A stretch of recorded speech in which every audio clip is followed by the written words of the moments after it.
నమస్తే. ప్రజెంట్ మనం షాబాద్ మండలంలోని దైవాలగూడ దగ్గర ఉన్నాం. సో, ఎవరైతే నిందితుడు ఉన్నాడో, ఆ నిందితుడు ఇక్కడే లోపటే వాళ్ళ ఇద్దరు పిల్లలతో పాటు వాళ్ళ భార్యను గూడా చంపినటువంటి ఇల్లు ఇదే. సో, ఈ ఇంట్లోనే ఇద్దరు పిల్లల్ని చంపి వాళ్ళ భార్యను గూడా చంపేసి ఇక్కడి నుంచి పరారు కావడం జరిగింది. పరారవుకుంటూ బయటకొచ్చిన తర్వాత వాళ్ళ కుటుంబ సభ్యులకి సమాచారం ఇచ్చినటువంటి నేపథ్యం కనబడుతుంది. నేను భార్య పిల్లల్ని చంపిన, దాని తర్వాత అక్కడున్నటువంటి ప్రియురాలో లేకపోతే ఉన్నట్టయితే ఫోక్సో కేసు పెట్టినటువంటి ఆమె ఎవరైతే ఉన్నారో వాళ్ళ కుటుంబాన్ని సైతం కూడా నేను అంతం చేసినని చెప్పేసి మొత్తానికి కుటుంబ సభ్యులకి, ఎందుకంటే వాళ్ళది కూడా దైవాల గుడే కాబట్టి కుటుంబ సభ్యులకి సమాచారం ఇచ్చి ఫోన్ స్విచ్ ఆఫ్ చేసుకొని వెళ్ళిపోయాడు.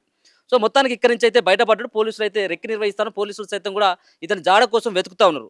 ముక్కు పచ్చలారినటువంటి చిన్న పిల్లలు ఇద్దరు ఇక్కడ కనబడుతున్నాయి. పాపం చిన్న చిన్న పిల్లలది చెప్పులు కనబడతా ఉన్నాయి. ఇల్లు సంబంధించినటువంటి చూస్తే కనబడతా ఉంది. అక్కడ ఏసీ కూడా కనబడతా ఉంది కదా! అంటే బయట సప్పుడు ఎక్కడ కూడా రాకూడదన్నటువంటి ఒక ఉద్దేశంతోటి మొత్తానికి ఏసీ ఏది ఫ్యాన్ కూడా ఆఫ్ చేయకుండా, ఒకవేళ గనుక అరిసినా గానీ ఎలాంటి చప్పుడు రాకూడదని చెప్పేసి కూడా ఏసీ మొత్తానికి నిర్దాక్షిణంగా అక్కడి నుంచి పరిగెత్తుకుంటూ వచ్చిందంట. ఒకసారి ఇంట్లోకి పిల్లల్ని చూడాలి, పిల్లల్ని చూడబుద్ధి అవుతుంది కాబట్టి ఒకసారి అవకాశం, నా పిల్లల్ని చూడడానికి అవకాశం ఇవ్వమని చెప్పేసి కూడా ఎవరైతే నిందితుడు ఉన్నాడో ఆ నిందితుడు నిందితుడు రాజ్ కుమార్ వాళ్ళ భార్యకు చెప్పడం, దాని తర్వాత భార్య సైతం కూడా దానికి ఒప్పుకొని డోర్ తీసిన ఇమ్మీడియట్‌గా కత్తితోటి దాడి చేసినటువంటి పరిస్థితి కనబడతా ఉంది. కత్తితోటి దాడి చేసి దాని తర్వాత బెడ్‌లో పడుకున్నటువంటి ఇద్దరు పిల్లలు ఎవరైతే ఉన్నారో 3 సంవత్సరాలు, 3 సంవత్సరాలు అండ్ సంవత్సరన్నర ఉన్నటువంటి బాబుని సైతం కూడా ఇదే సంబంధించినటువంటి ఇంట్లోనే చంపడం జరిగింది. ఆడ ఏసీ కనబడతా ఉన్నది. సో, ఇదంతా కూడా కనబడతా ఉన్నది. చూసుకోవచ్చు. దీంట్లోనే ఇక్కడ ఇక మరి పోలీసులు అంతా కూడా, ఎందుకంటే ఇన్వెస్టిగేషన్ అవుతా ఉన్నది కాబట్టి, సో ఇంకా ఆ పోలీసుల నిఘా కూడా కనబడతా ఉన్నది. ఇంతకుముందు కూడా మనం చూడడం జరిగింది. ఈ ఇంటి దగ్గర నుంచి ఇది రాజకుమార్ ఇల్లు. ఇది రాజకుమార్ ఇంటికున్ను ఇప్పుడు చంపినటువంటి అమ్మాయిని, ఎవరైతే మైనర్ అమ్మాయిని షాబాజ్ నుంచి తీసుకుని వచ్చి ఈ ఇంటికి కేవలం 400-500 మీటర్ల దూరంలో ఉన్నటువంటి చెరువు దగ్గరికి తీసుకుని వచ్చి అక్కడ చంపేయడం జరిగింది ఆమెను. దాని తర్వాత ఇక్కడికి వచ్చి భార్యని, అలాగే వాళ్ళిద్దరు సంబంధించినటువంటి పిల్లల్ని, సో ఎంతో పాపం ఇంతకుముందు వాళ్ళ ఎవరైతే వాళ్ళ అమ్మమ్మతోటి, అంటే చిన్న పిల్లలకు సంబంధించిన అమ్మమ్మ వాళ్ళతోటి, అలాగే సరిత వాళ్ళ భార్య ఎవరైతే ఉన్నారో సరిత వాళ్ళ అమ్మతోటి కూడా మాట్లాడినప్పుడు సైతం ఆ అమ్మ సైతం కూడా చాలా కన్నీళ్లు కారుస్తూ ఉన్నది. రెగ్యులర్గా నేను వాళ్ళ ఇంటి దగ్గరికి వెళ్ళేది, పిల్లలతోటి ఆడుకునేది, పిల్లలతోటి కూర్చునేది, సరదాగా ముచ్చట్లు చెప్పేది. అట్లాంటి నా మనవరాలు సైతం కూడా ఈరోజు నాకు దూరం కావడం జరిగింది.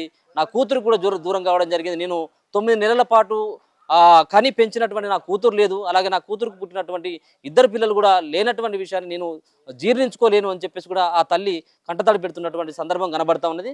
మొత్తానికి ఆ తల్లి కూడా చెప్తా ఉన్నది, వ్యసనాలకు బాగా అలవాటు పడేటోడు, తాగడమే కావచ్చు, మిగతా ఉన్నటువంటి అమ్మాయిలకు సంబంధించినటువంటిది కావచ్చు, అలాగే ఆన్లైన్ సంబంధించినటువంటి గేములు కావచ్చు, వీటన్నిటికి కూడా బానిస కావడం, మెంటల్గా కొంత డిస్టర్బ్ అయినట్టుగా కూడా ఆ అమ్మ చెప్తా ఉన్నటువంటి ఆ పరిస్థితి అయితే కనబడతా ఉంది.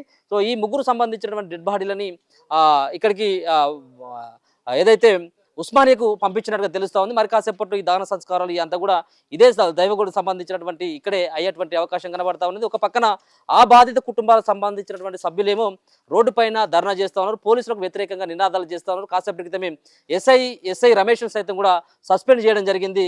మరో పక్కన ఇక్కడ కూడా ఈ కుటుంబ సభ్యులు సైతం కూడా ఎవరైతే ఈ అమ్మాయి ఎవరైతే ఉన్నారో, ఎవరైతే ఈ సరిత ఉన్నారో, వాళ్ళ భార్య ఎవరైతే ఉన్నారో ఆ భార్య కుటుంబ సభ్యులు సైతం కూడా తనకు ఏం తెలియదు, ఇంట్లోకి వెళ్ళి కనీసం బయటకు వెళ్ళేటువంటి సరిత కాదు, అట్లాంటిది అందరితో కూడా కలవిడిగా ఉండేటువంటి ఆమెను సైతం కూడా ఇలా ఈ దుర్మార్గుడు, ఈ రాక్షసుడు పొట్టన పెట్టుకోవడం జరిగింది. ఇతని కూడా శిక్ష పడాల్సినటువంటి అవసరం ఉన్నది, ఓపెన్గా శిక్ష పడాలి అని చెప్పేసి చెప్తా ఉన్నారు.